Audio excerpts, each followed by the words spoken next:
وبينات من الهدى والفرقان صدق الله وصدق رسوله النبي الكريم.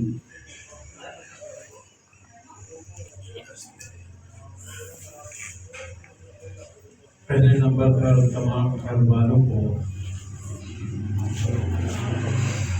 اور یہاں پورا ماہ گزارنے والے مستورات کو جنہوں نے قرآن کریم نماز تراویح میں سنا اور جنہوں نے سنایا سب کو مبارکباد پیش کرتا ہوں کہ اللہ آپ کا سننا بھی قبول فرمائے، سنانا بھی قبول فرمائے، آمین۔ اور آئندہ زندگی کے اندر اس کا اہتمام کرنے کی بھی اللہ توفیق عطا فرمائے، آمین۔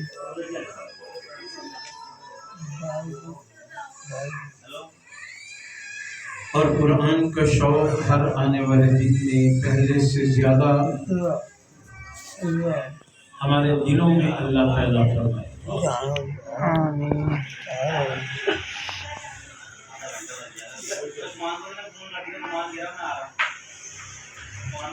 ابھی آپ نے 30واں سپارہ سنا ہے۔ وعلیکم السلام۔ تراویح اتنے پڑھیاں اشرف العلوم۔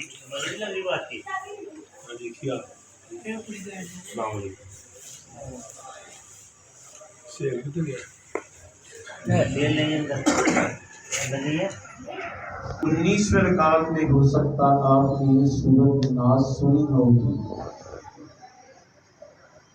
سورۃ ناس جب انسان پڑھ لیتا ہے تو قرآن مکمل ہوتا ہے،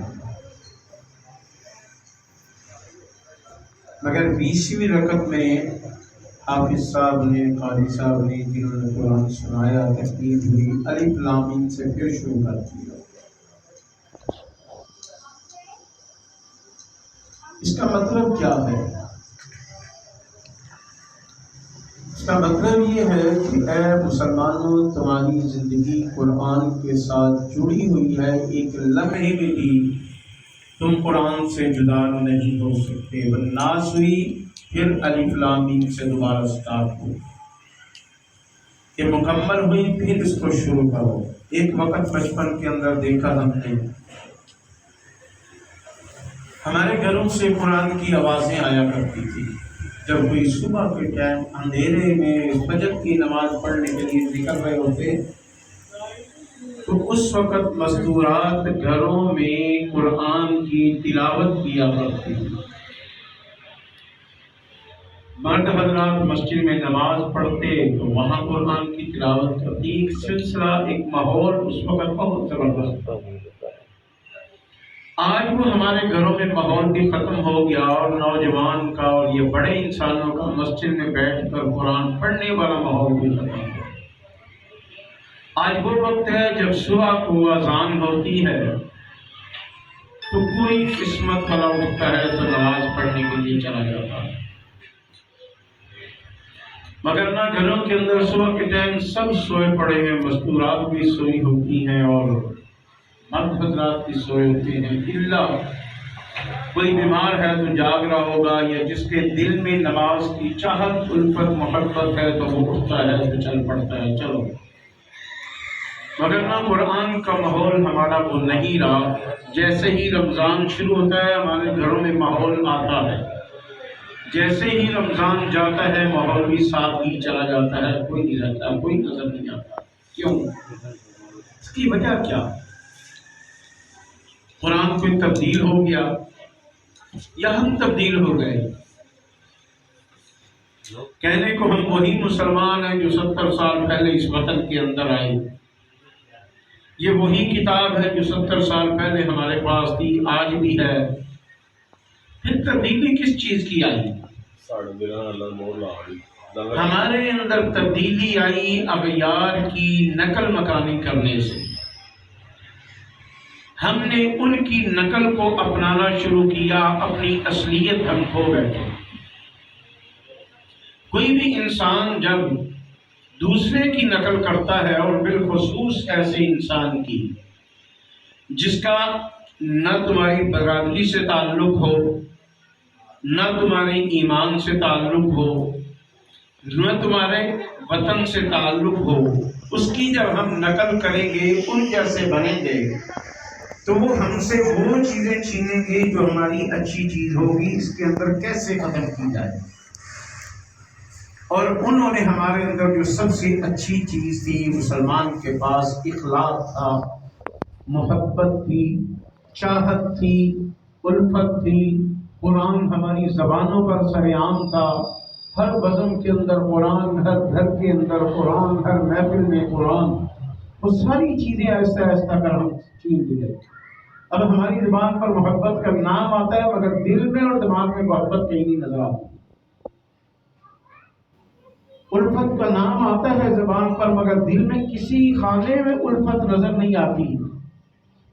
بھائی چارگی کے لیے ہم کمیٹیاں بنائیں گے، محلے کی سطح پر، شہر کی سطح پر، ٹاؤنوں کی سطح پر، ملک کی سطح پر، صوبائی کی سطح پر، مگر بھائی چارگی کہیں نہیں نظر آتی۔ وجہ کیا ہے؟ ہم سے چھین لی گئی۔ آج یہ سارا کچھ ان کے پاس چلا گیا، ہمارے پاس انہوں نے بےایمانی دی، نفرت دی، عداوت دی، دلوں کے اندر بغض رکھنا دیا، وہ آج ہمارے پاس ہے۔ جب یہ چیز ہماری زبان پر یہ آئی تو مرکز تو اس کا قرآن تھا، قرآن بھی پھر ہماری زبان سے جانا شروع ہوئی، اور آج قرآن کتابی شکل کے اندر تو محفوظ ہے، سینوں کے اندر محفوظ ہے، عمل والی زندگی میں قرآن محفوظ نہیں ہے۔ کہ یہ کتاب، اس کے ایک لفظ کو ہم پڑھتے ہمیں سمجھ آتی ہے، ہمیں ان سے کیا مطالبہ کرتا ہے، مجھے اور آپ کو کیا کہتا ہے، مستورات کو یہ کیا کہہ رہا ہے، کیا پیغام دے رہا ہے کہ میں کس لیے آیا ہوں؟ کیا صرف اس لیے کہ اس سے قسم اٹھائی جائے، یا صرف اس لیے کہ مردے بخشوائے جائیں، یا صرف اس لیے کہ جب میں بیٹی کو رخصت کروں تو اس کے سر کے اوپر قرآن کو کر دیا جائے، یا قرآن کسی اور کام کے لیے ہمارے پاس آیا؟ تو یقیناً آپ سوچ کے کہیں گے قرآن ان کاموں کے لیے تو نہیں آیا تھا، یہ تو اس کے اضافی کام ہے، اس سے چاہے اللہ تعالیٰ سے جتنی مرضی دعائیں قبول کروا لو، اس سے چاہو جتنی مرضی بخشش کروا لو، وہ ہوتی چلی جائے گی۔ کس لیے کہ یہ اللہ کا کلام ہے، اللہ اپنے کلام کی لاج رکھے گا اور یہ سارا کچھ ہمیں ملتا چلا جائے گا۔ مگر قرآن کے آنے کا مقصد کچھ اور ہے۔ اب قرآن کے کچھ حقوق ہیں جو مسلمان پر لاگو ہوتے ہیں۔ اب وہ سارے حقوق اگر اس وقت میں بیان کروں تو بڑا لمبا سلسلہ ہو جائے گا۔ صرف ایک حق سامنے رکھتے ہیں، وہ ہے قرآن کا پڑھنا۔ فَإِذَا قَرَأْنَاهُ فَاتَّبِعْ قُرْآنَهُ۔ اللہ کے محبوب صلی اللہ علیہ وسلم ویسے تو قرآن پڑھتے تھے، مگر رمضان میں اس کی پڑھائی کے اندر زیادہ اضافہ ہو جایا کرتا تھا۔ حضرت جبرائیل علیہ السلام رمضان کے ہر روز آتے اور آ کر اللہ کے نبی کو قرآن جو نازل ہو چکا ہوتا وہ سناتے اور ان سے سنتے، حتیٰ کہ زندگی کے آخری رمضان میں ایک مرتبہ نہیں 2 مرتبہ مکمل قرآن سنا۔ یعنی اس کو دور کہا جاتا ہے کہ آج کا دور میں 2 حافظ آپس میں بیٹھ کر ایک دوسرے کو سنا رہے ہوتے ہیں کہ تم میرا سنو میں تمہارا سنوں گا، تم میری غلطی نکال دو میں تمہاری۔ یہ دور کا سلسلہ اس زمانے سے شروع اور آج تک جاری ہے ساری ہے۔ کیا یہ دور آج ہمارے گھر میں قرآن کا ہے؟ نہیں رہا۔ کیوں نہیں رہا؟ کہ ہم نے قرآن کو اس طرح کی کتاب نہیں سمجھا جو سمجھنی چاہیے تھی، اس طرح نہیں پڑھا جس طرح پڑھا جانا چاہیے تھا۔ اب قرآن کو پڑھنا کس طرح ہے؟ فَاتَّبِعْ قُرْآنَ، ان کی تابعداری حضرت جبرائیل علیہ السلام جس طرح سنا رہے ہیں، حضور صلی اللہ علیہ وسلم جس طرح سنا رہے ہیں، انہوں نے صحابہ کرام کو جس طرح سنایا، صحابہ کرام نے تابعین کو جس طرح سنایا، اسی انداز میں آج ہم پڑھیں گے تو پھر پتہ چلے گا کہ ہم نے قرآن پڑھا۔ ترتیل قرآن ترتیلا، قرآن کو ٹھہر کر ترتیل کے ساتھ، خوبصورتی کے ساتھ، اس کی حروف کی پوری ادائیگی کے ساتھ اس قرآن کو پڑھا جائے، پھر یہ قرآن ہوگا۔ اگر ادائیگی آپ کی ٹھیک نہیں، لفظوں کے اندر کمی پیشی آ رہی ہے، یا ایک جگہ 2 نقطے والا قاف ہے، آپ نے اس کی جگہ ڈنڈے والا قاف پڑھ دیا تو اس کے معنی کے اندر تبدیلی آ جائے گی۔ معنی میں تبدیلی جب آئے گی تو لا محالہ قرآن کے اندر تبدیلی اور نماز کے اندر اگر پڑھ رہے ہیں تو نماز ٹوٹ جائے گی، آپ کی نماز نہیں ہوگی۔ ویسے اگر آپ پڑھ رہے ہیں تو گناہ ہوگا۔ اب ہمارے ماحول میں پہلے تو نہیں تھا، اب تجوید کے مدارس کھل گئے تو آدمیوں کے اندر کچھ رجحان تبدیل ہوا اور تجوید پڑھنا شروع ہو گئے، مگر عورتوں کے اندر ابھی یہ رجحان نہیں آیا صحیح طرح۔ اور آج بھی مستورات آج سے 50 سال پہلے کے زمانے کا قرآن پڑھتے ہیں، گویا کہ ایک نہیں ہر لفظ کو تبدیل کر کے پڑھ رہے ہوتے ہیں کہ کیا کیا پڑھنا۔ نتیجہ وہ قرآن بجائے ہمیں برکتیں دینے کے ہم سے برکتیں واپس لے رہا ہوتا ہے۔ یہ قوم اس قابل نہیں ہے کہ اس کو برکتیں دی جائے۔ مثال کے طور پر صرف میں 2 لفظ مثال کے طور پر سمجھانے لگا ہوں۔ ایک ہے اسم، الف سین میم، کیا ہوا؟ اسم۔ ایک ہے اسم الف سا میم، اس میں بھی 3 لفظ ہیں، اس میں بھی 3 ہیں، صرف ایک جگہ لفظ کا ایک کا فرق ہے، درمیان والے لفظ کا فرق ہے۔ ایک جگہ سین ہے تو ایک جگہ سا ہے، ایک جگہ سین ہے دوسری جگہ سا ہے۔ اب پڑھا یہ بھی اسم جائے گا، پڑھا یہ بھی اسم جائے گا۔ اگر ایک جیسی آواز دونوں کی نکالو گے تو ایک میں فرق آ جائے گا۔ اب اس کا مطلب سین کے ساتھ جو اسم ہے اس کا مطلب کیا ہے؟ نام۔ اس کا مطلب کیا ہے؟ نام، کسی کا بھی نام، کوئی بھی نام ہو۔ اور سا کے ساتھ جب اسم لیں گے تو اس کا مطلب ہے گناہ۔ کتنا فرق آ گیا ایک لفظ سے۔ اگر اس طرح ہم قرآن کے اندر لفظوں کو تبدیل کرنا شروع کریں گے، اس انداز میں قرآن نہیں پڑھیں گے جس انداز میں قرآن نے کہا، تو ہم قرآن کا حق ادا نہیں کر رہے ہیں۔ گویا کہ قرآن کو ہم نہیں پڑھ رہے جس طرح پڑھنا چاہیے تھا۔ اس طرح ایک مثال اور سمجھ لیں، 3 لفظوں کی وہ بھی مثال۔ ایک ہے قلب، 2 نقطے والے قاف لام اور با، قلب۔ ایک ہے کاف ڈنڈے والا لام اور با، قلب۔ اب یہ دونوں کی آواز اگر بے توجہی سے کریں گے تو ایک جیسی نکل آئے گی، کہے گا قلب قلب، مگر ایک کا مطلب کچھ اور ہے دوسرے کا مطلب کچھ اور ہے۔ 2 نقطے والے قاف کے ساتھ اگر قلب ہم کہیں گے تو اس کا مطلب ہے دل۔ اس کا مطلب کیا ہوا؟ دل۔ اگر ڈنڈے والے کاف سے ہم کہیں گے تو اس کا مطلب ہوا کتا۔ دونوں میں کتنا فرق آ گیا؟ پہلی مثال میں بھی اسی طرح فرق، دوسری مثال میں بھی اسی طرح فرق ہے۔ جب تجوید سے ہم قرآن نہیں پڑھیں گے پھر ہماری قرآن کی یہ حالت ہوگی، ہمیں نہیں پتا ہوگا کہ اس کا مطلب کیا ہے، اس کا مطلب ہم پڑھتے چلے جائیں گے اور بجائے ثواب ملنے کی الٹا گناہ ہمیں ملتا ہے۔ تو قرآن کا پہلا حق کیا ہے کہ قرآن کو اسی انداز میں پڑھا جائے جس طرح اللہ نے حکم دیا، فَإِذَا قَرَأْنَاهُ فَاتَّبِعْ قُرْآنَهُ۔ اس انداز میں تلاوت کرو جب سے تم دیکھ رہے سن رہے ہو کہ اللہ کے نبی صلی اللہ علیہ وسلم نے کس طرح تلاوت سنائی ہے، صحابہ نے کس طرح کی ہے، تابعین نے کیسے کی ہے۔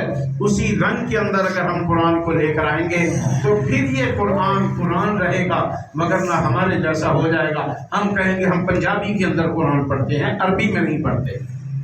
اور دوسرا، اس کو عرب انداز میں پڑھنے کی کوشش کریں۔ عرب کے اندر نازل ہوا تو اسی رنگ کے اندر اس کو لائیں، اپنے انداز میں نہ لائیں جیسے ہم پنجابی میں کسی زمانے میں پڑھا کرتے تھے اور پتہ ہی نہیں ہوتا کون سا لفظ کیسے جا رہا ہے۔ اس لیے فرمایا کہ بعض قرآن پڑھنے والے اس طرح قرآن پڑھتے ہیں کہ قرآن ان کو بددعائیں دے رہا ہوتا ہے، قرآن ان کو بددعائیں دے رہا ہوتا ہے۔ ہو سکتا ہے جتنے بیٹھے ہیں مستورات سمیت کہ ہو سکتا ہے کس کو قرآن پڑھنے میں قرآن بددعائیں دے رہا ہو۔ تو اس لیے ہم آج سے وعدہ کریں، اپنے آپ سے عہد لیں، اپنے دل سے حلفاً کہیں کہ آج سے ہم قرآن کو صحیح پڑھنے کی طرف توجہ دیں گے انشاءاللہ۔ آج تو بلکہ دور آسان ہو گیا۔ جس زمانے کے اندر ہم پڑھ رہے تھے بچپن کے اندر، اس وقت قرآن پڑھنا زیادہ مشکل تھا، آج تو بہت آسان ہے۔ آج نیٹ کا دور ہے اور بے تحاشا قرآن قرآن کریم نیٹ کے اوپر موجود ہیں، کسی کی بھی انداز تم اپنا سکتے ہو۔ ہم نے جب پڑھا اس وقت نیٹ کا دور نہیں تھا، اس وقت ویسے بھی کوئی ٹیپ ریکارڈ کا زمانہ بھی نہیں نظر آتا۔ تو کسی کا سننا کیا، جو استادوں کی آواز میں آیا سن لیا، جس طرح انہوں نے کہا یاد کر لیا۔ یہ تو جب تجوید کے میدان میں آئے تو پتہ چلا ہم تو قرآن پڑھتے ہی کچھ نہیں تھے، ہمیں تو پتہ ہی نہیں تھا قرآن پڑھنا کیا ہے۔ تو آج کا دور بہت آسان ہے اس لحاظ سے، تو اس لیے قرآن کا پہلا حق کیا ہے؟ قرآن کا پہلا حق اس کو صحیح طرز پر پڑھا جائے، اس کو تجوید کے ساتھ پڑھا جائے۔ اس کو دوسرا حق کیا ہے کہ اس کو سمجھ کر پڑھا جائے۔ چلو نہیں سمجھتے، اتنا وقت نہیں ملا، کم از کم اتنا تو ہو ہم قرآن پڑھیں تو قرآن اتنا تو پڑھیں کہ ہمارے الفاظ بالکل صحیح جا رہے ہیں، الفاظ میں کمی پیشی نہیں ہے۔ ہم تو اس سے بھی آگے چلے، تو اس لیے ہمیں قرآن کے ساتھ، اور ہم قرآن کے ساتھ ہیں، قرآن ہمارے ساتھ ہے، اور یہ اس وقت تک ہے جب تک دنیا میں آخری سانس ہے۔ اگر کوئی حافظ ہے، کوئی عالم ہے، کوئی سمجھنے والا ہے، تو یہ قرآن اس کے لیے جنت تک ساتھ ہے۔ اگر کوئی میرے جیسا بے عمل ہے تو ہو سکتا قبر تک چلے، آپ جیسا کوئی سمجھدار ہے، کوئی با عمل ہے، تو یہی قرآن جنت میں اس کو لے کر جائے گا، اور جنت میں کہا جائے گا کہ تو دنیا میں مزے لے کر قرآن پڑھا کرتا تھا، سر لگا کر پڑھا کرتا تھا، سمجھ کر پڑھا کرتا تھا، آج قرآن کو پڑھتا چلا جا اور جنت کے درجات پر چڑھتا چلا جا، اور جس جگہ پر والناس ہوگی، سین کی آواز آئے گی، وہی جنت میں ذرا مقام ہوگا۔ سبحان اللہ، یہ میرے اور آپ کے لیے پیغام۔ ماشاء جس طرح پورا مہینہ ہم نے قرآن سنا اور بچے اچھا پڑھتے ہیں، اللہ ان کو اور بھی ہمت دے۔ جس طرح آپ نے سنا، اللہ آپ کو اور بھی ہمت دے، مگر ہم قرآن کے ساتھ اپنے آپ کو جوڑیں۔ قرآن کو جس طرح آج بھی، شاید مجھے یاد ہو پچھلی دفعہ بھی میں نے کہا تھا، آج وعدہ کریں اپنے حلق کے ساتھ کہ ہم گھر کے اندر قرآن کو لے کر آئیں گے۔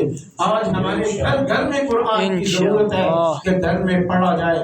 آج بچیاں تو پڑھ لیتی ہیں، مگر بچوں کے معاملے میں والدین بہت سست روی کا کام کر رہے ہیں۔ بچے اکثر قرآن کو نہیں پڑھے ہوتے اور کہتے ہیں جی بس پڑھا ہی نہیں ہے، ایسے ہی زندگی گزار دی، کام نہیں۔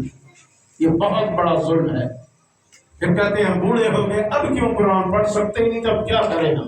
نہ جب بوڑھے بھی قرآن پڑھ لیتے ہیں، یہ نہ سمجھو کہ نہیں پڑھ سکتے۔ اچھا ایک مثال دیتا ہوں، پھر بات ختم کرتا ہوں، کیونکہ یہ باتیں وعظ و نصیحت کے لیے نہیں ہے، یہ قیمتی راتیں عبادات کے لیے ہیں کہ زیادہ سے زیادہ عبادت کی جائے۔ جب قرآن کریم نازل ہونا شروع ہوا تو محبوب کائنات صلی اللہ علیہ وسلم کی عمر مبارک کتنی تھی؟ پتہ ہو مسلمانوں؟ 40 سال، جی شاہ جہاں صاحب 40 سال عمر تھی۔ دیکھو نا مسلمانوں میں پتہ ہی نہیں کب نازل ہونا شروع ہوا۔ حضور صلی اللہ علیہ وسلم کی کتنی عمر تھی؟ 40 سال عمر تھی جب پہلی باری اقرأ آئی ہے، اقرأ بسم ربک الذی خلق۔ 40 سال کی عمر میں، کتنی عمر؟ 40 سال کی۔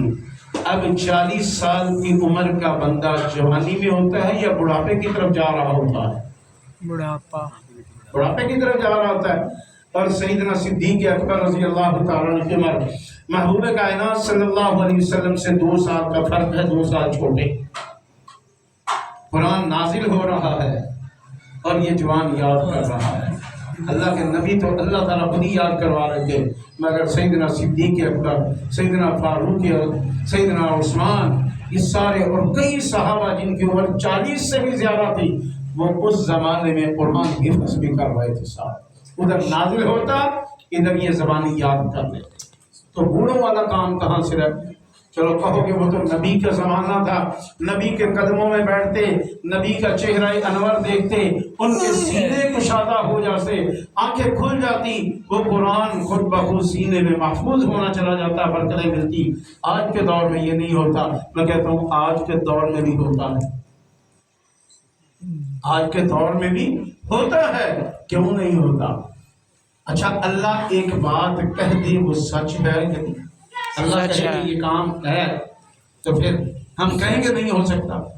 اللہ کہتا ہے وَلَقَدْ يَسَّرْنَا الْقُرْآنَ لِلذِّكْرِ فَهَلْ مِن مُدَّكِرٍ۔ میں نے تو قرآن کو پڑھنے کے لیے، سمجھنے کے لیے آسان کر دیا، کوئی ہے اس کو پڑھنے سمجھنے والا؟